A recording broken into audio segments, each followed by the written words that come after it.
You know, I'm driving to the hospital, and I was just thinking, you know, how before yesterday, you know, the worry and the anxiety of, you know, the outcome of Sarah's surgery, you know, how the surgery was going to go. Obviously, you know, there's always the possibility of complications. There's never not a danger. And then yesterday showing up and, you know, getting her going, and, you know, it's kind of like at that point where they took her back, you know, it's like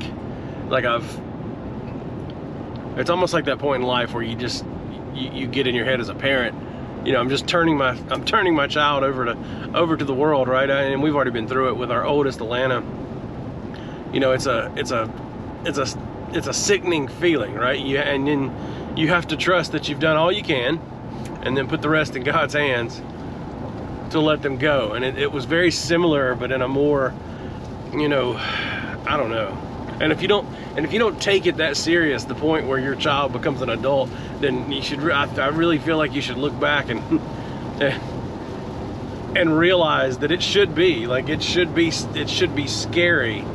The point where you say, okay, have I done all I could do to, you know, pour into my child and give them what they need to honestly merely survive, but not just survive, but to strive. But anyway, that's a whole nother rant.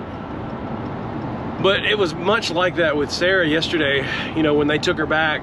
You know, obviously I have no control over any of this stuff, but there was this weird sense of letting go when they took her back. And then after that, it was just that worry, that deep down in your gut, you know, that sickening, just, oh, you know, the million scenarios start running through your head where you really have to kind of lean on faith. I don't know. I was just kind of pondering on that and what that felt like, you know, how it made me feel, and how I dealt with it all day. And there was you know, there's almost a point of not hopelessness. I'm not gonna say hopelessness. There's a point of, I don't know, there's an apex in all of that as yesterday, and it feels awful, right? And I've dealt with depression most of my life, and I hope you can hear me. But I've dealt with depression most of my life, and I've been to the point of you know, thoughts of suicide, even you know, partial actions toward it. So I know what that total hopelessness feels like, and it's very similar. It's a very similar feeling. But even in that scenario and in this scenario, what's funny is getting rest and getting your mind right, keeping your emotional state centered and focused, you know. And if you're a person of faith like me, putting your focus on your faith, right? You're putting your focus on Jesus or God Himself and what God's doing for you, and or whatever that center is for you, can really help that emotional state. And you know, and obviously there, you know, I'm not saying that's all it takes to cure depression. I'm not. I've taken medication for a lot of years. It got the best of me for a long time even after I was a person of faith. But I'm off of it now, right? I have worked through I have dealt with those emotions. But anyway, my point is, it's amazing what, you know, getting centered in your faith will do. It's still scary. It's still emotional. You guys saw the last video, which was last night, late last night. You guys saw, I mean, you had to see it.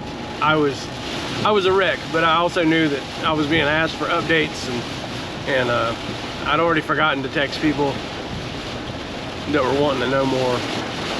So I said, okay, let's go back to the video idea. So I did.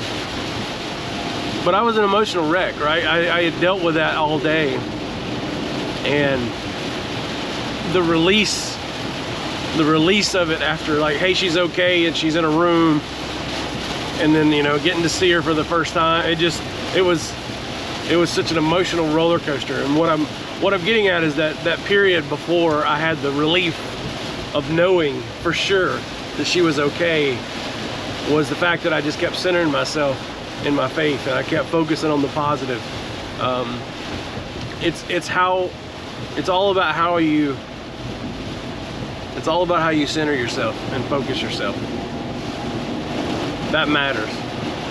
And if you sit and you dwell on the negative and you dwell on the what ifs, it'll eat you. It'll eat you alive. And nobody wants that.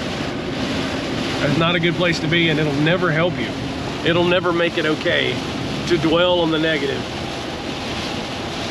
It actually won't make it okay to dwell on the positive, but it'll center your mental state and your emotional state a lot better, and you'll be anchored in something, right? There was a saying, and I wish I'd grabbed a picture of it. There was a saying on the wall yesterday, and as me and Mandy were walking around the hospital just trying to, you know, keep our mind occupied, it said something like this, that without hope, you know, you'll die. Like it'll eat you. This life will eat you alive. Without some sort of anchor of hope, it's gonna get you. So anyway, just a thought. I think I posted something before. It's good to get centered. It's good to get focused on something positive. It doesn't fix everything. It just anchors you to where you can handle the thing that you're in. You can handle the storm that you're in. So hope that helps somebody.